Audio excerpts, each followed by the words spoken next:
Hi, everyone. My name is Suleman Khan, and I wanted to present my poster, a prospective study of a quality of life survey that we did 1 year after traumatic rib fractures. As you may all know, rib fractures can be intensely painful, and the long-term quality of life of patients with traumatic rib fractures remains understudied.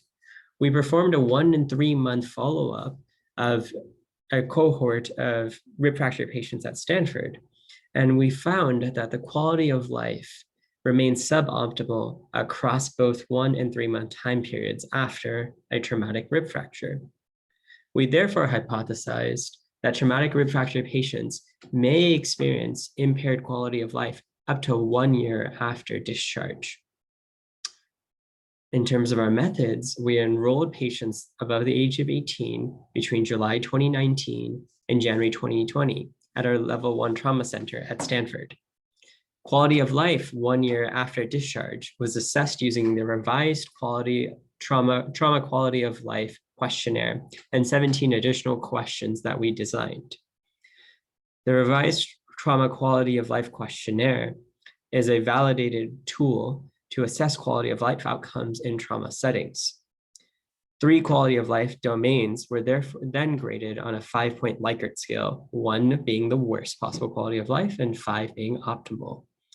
We enrolled a total of 113 patients.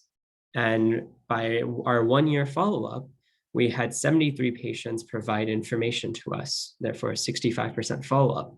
The average age was 67 years old, and the average number of rib fractures was 4.5, plus or minus 2.5.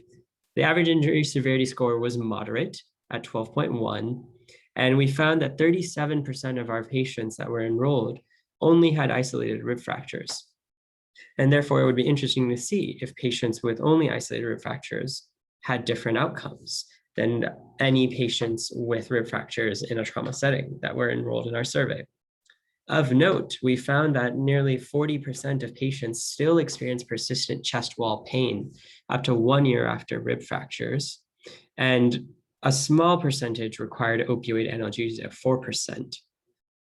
65% of patients were employed at their pre-injury capacity, but importantly, 32% of patients reported that their recovery or their convalescence took longer than expected.